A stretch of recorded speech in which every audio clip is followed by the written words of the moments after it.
What's going on, YouTube? Excuse me. Today's video is going to be a little bit different.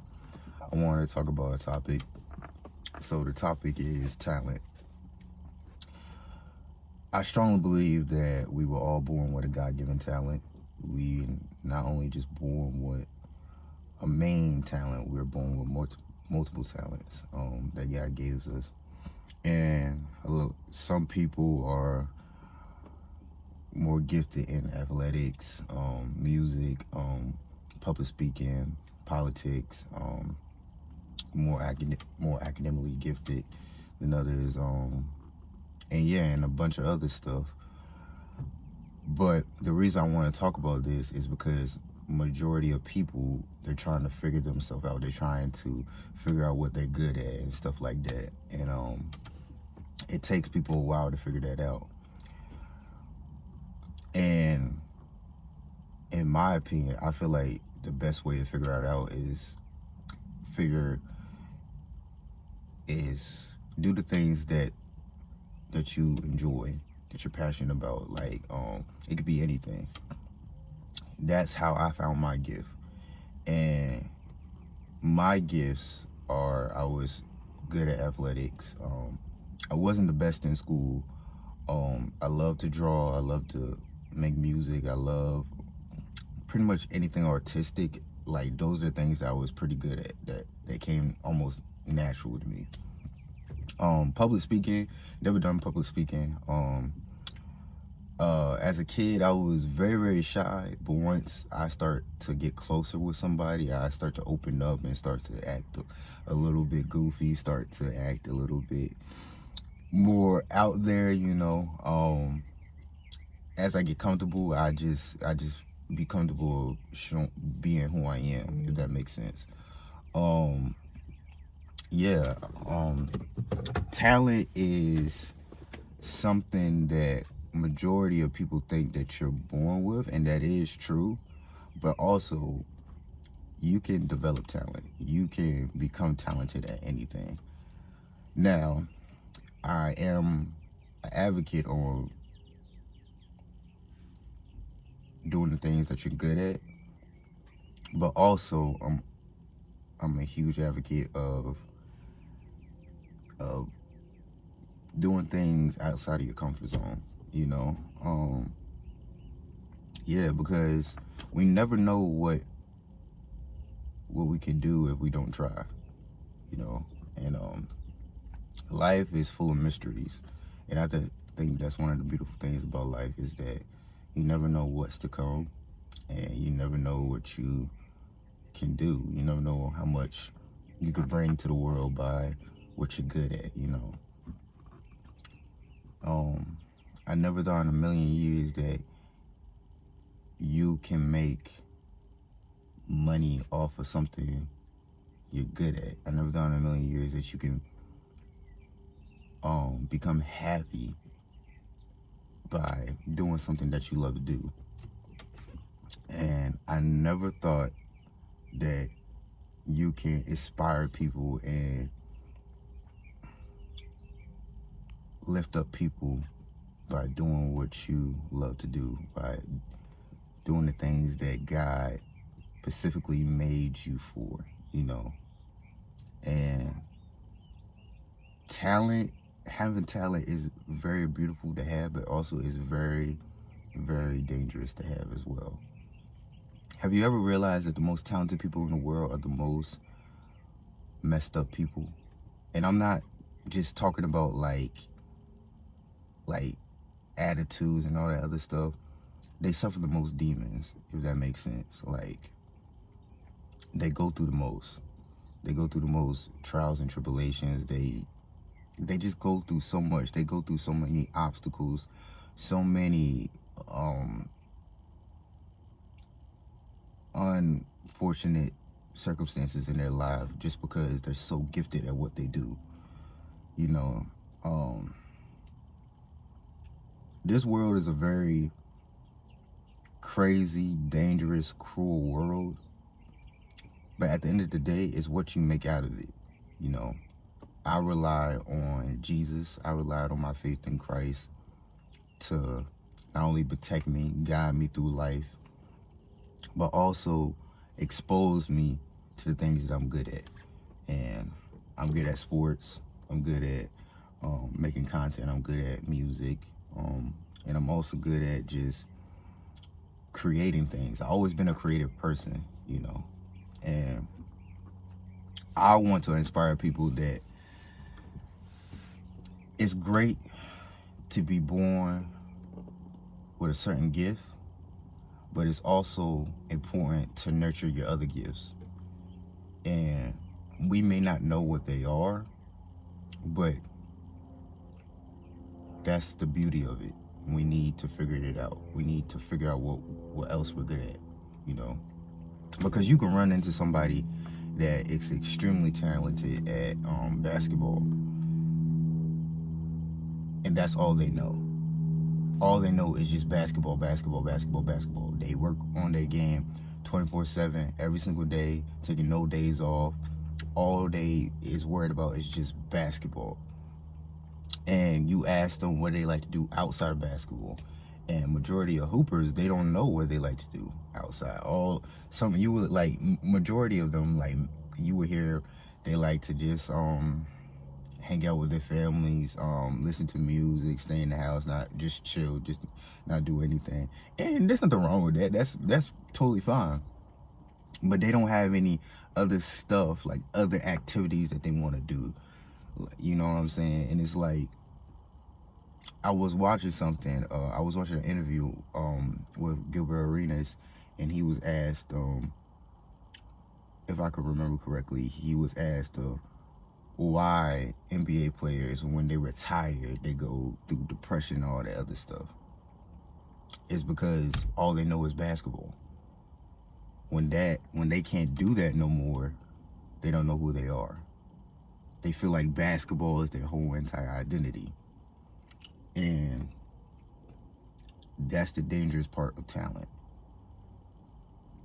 We only nurture our main gift.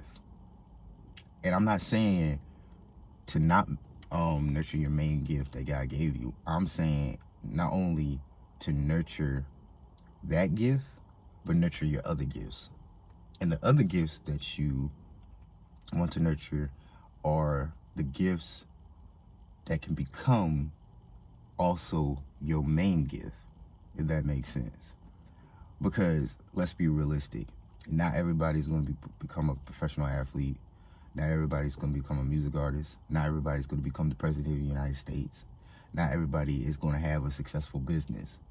Like, we all have things that we're good at.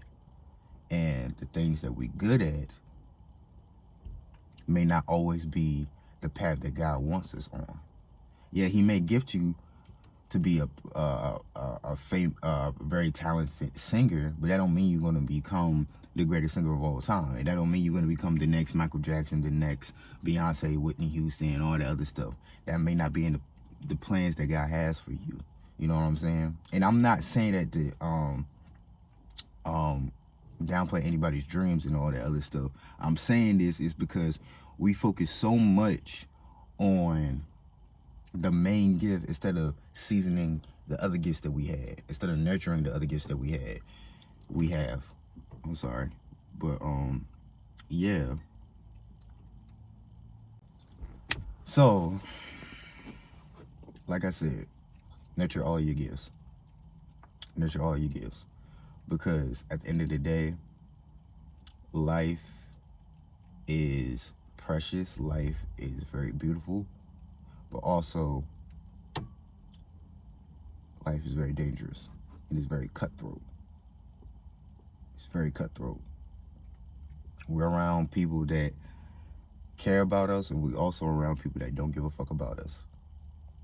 And we have to realize that the only person we can rely on, the only person that made us who we are, is God. You know what I'm saying? And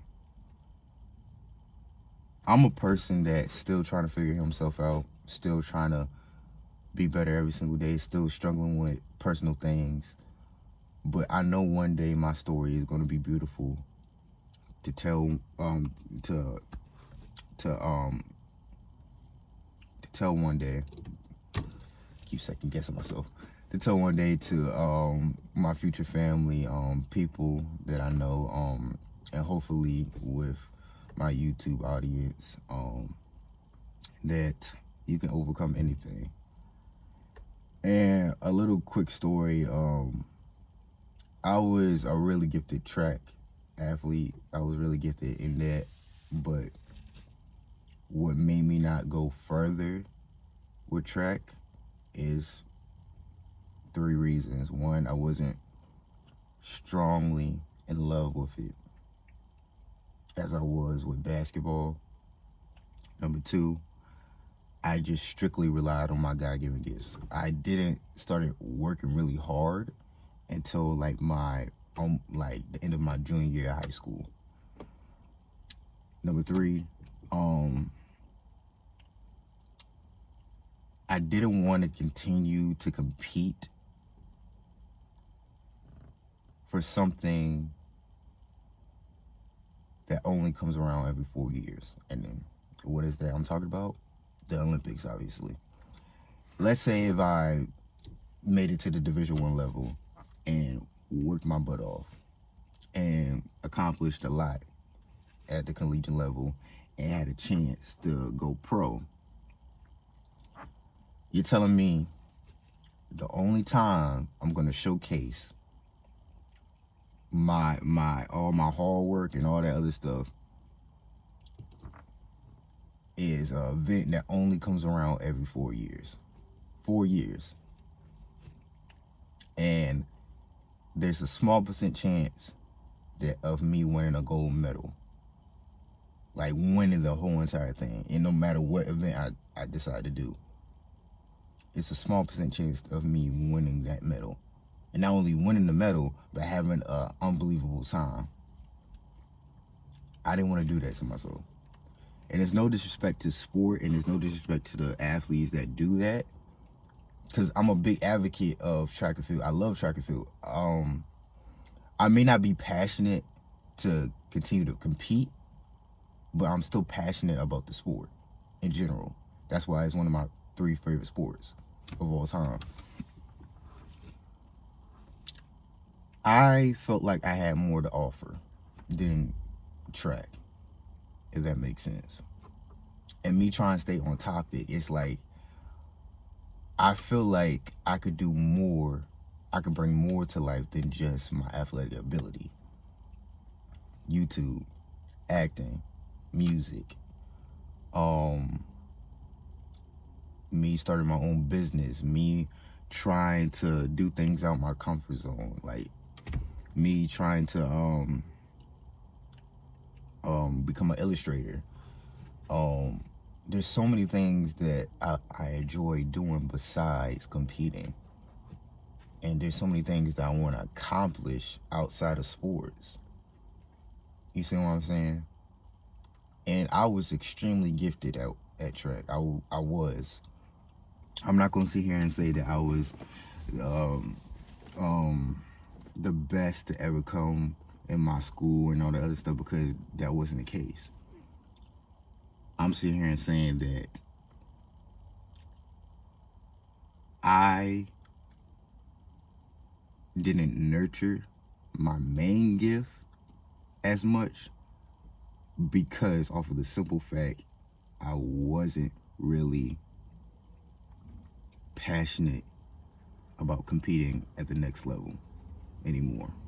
At one point I was, but at some point I was like, yeah, I don't want to keep on doing this year after year after year after year after year. And then finally the Olympics come. And then let's just say I win. But then I have to do that all over again. I didn't want to do that to myself. I feel like there's so many other things that I want to do. And life is very short. It's very short. And I hope and pray that I can make it to my grandparents' age to tell this to my grandkids and all this other stuff. Like, I strongly believe, God willingly, I can make it to that age so I can do that. But the point I'm trying to make, there's so many things that I wanted to do with my life. some of the other things that I wanted to accomplish. I didn't want to be known just as an athlete. I wanted to be one of those people that was very versatile, very seasoned in other different stuff. So yeah,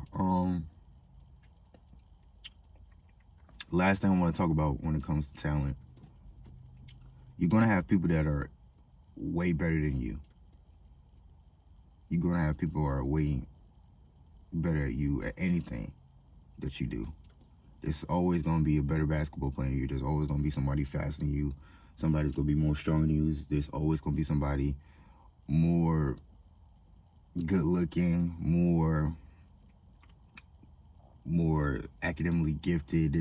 There's always somebody going to out sing you, can outperform you, can outwrite you, can can have better paintings than you. There's always going to be someone that's going to be better than you at something. But what separates you from them is the work that you put in. Talent only lasts for so long. That is a fact. It only lasts for so long. But if you have the work ethic and also have the God-given talent, you have a chance to keep your talent more longer, if that makes sense. Perfect example. As athletes, we're not going to always be able to jump really high, run really fast, have that quickness and that just natural the athletic ability. We're not going to always have that, because as we age, our athletic ability just keeps going lower and lower and lower and lower and lower. And we have to rely on other things to maintain our physical abilities. For basketball, there's some basketball players that strictly rely on athleticism. They got mad hops, they're fast as hell, they're quick, but they can't shoot, they can't dribble, they can't make the right play, they can't make smart reads, they can't do the simple stuff. They don't have no skill. They don't have a skill set. All they're just relying on is just athletic ability. And everybody knows, as a basketball player, you're not gonna have that athletic ability forever. You're not gonna have those bunnies forever. You're not gonna have that speed forever. You're not gonna have that quickness forever. All that's gonna go down with age. You see what I'm saying? By the time you hit your 30s, you're gonna have to rely on your skill set. And that's why it's very important as a basketball player to build a strong foundation. Learning how to shoot, learning how to handle the ball, learning how to read defenses, learning how to play defense, learning how to make plays, make the smart play, and learning how to adapt. That's very important. Adapt, being coachable, and all that other stuff. Because when your athletic ability, your natural gifts go down, you have something to rely on, which is your skill set. That's when I talk about your other gifts that God gave you. When your main gift is no longer a priority, you have other gifts to rely on you to help lift up and help support your main gift that God mainly bless you with. You know. So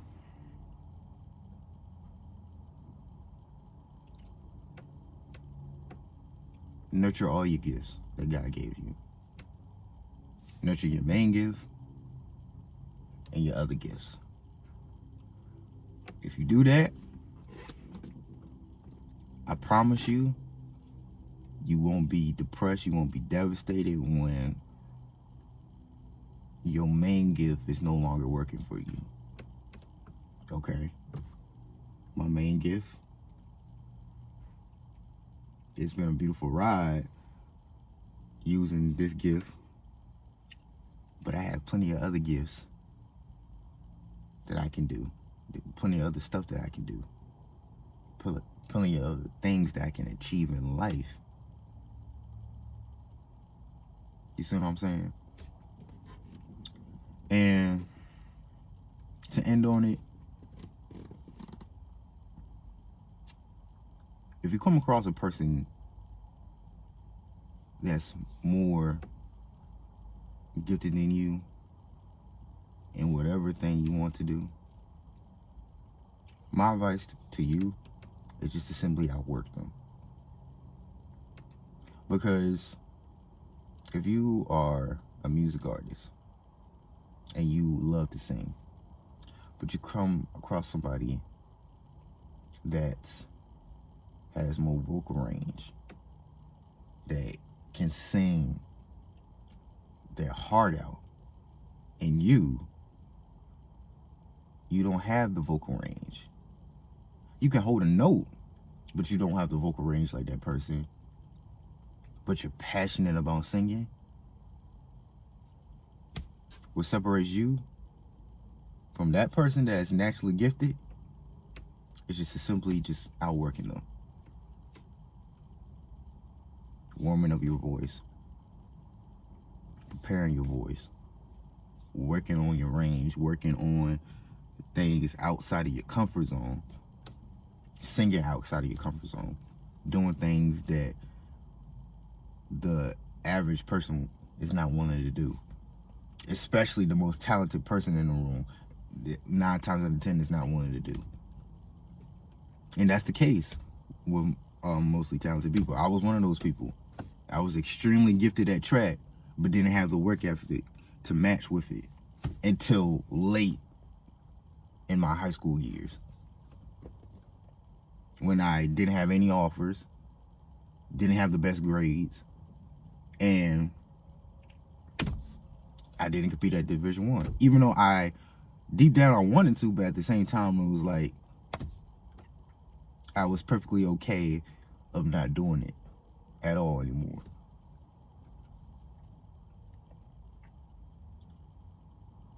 That's how you're going to separate yourself, is simply outworking people. Don't be like me, that was just lazy with it and only start to pick things up when it was almost too late. It's never too late to do what you want to do, but also you got to be mindful of the time that you have. You got to cherish the time that you have. So yeah, I hope that helps. That's the end of the video. Thank you guys for watching. Make sure you like, comment, subscribe, and I'll see you soon.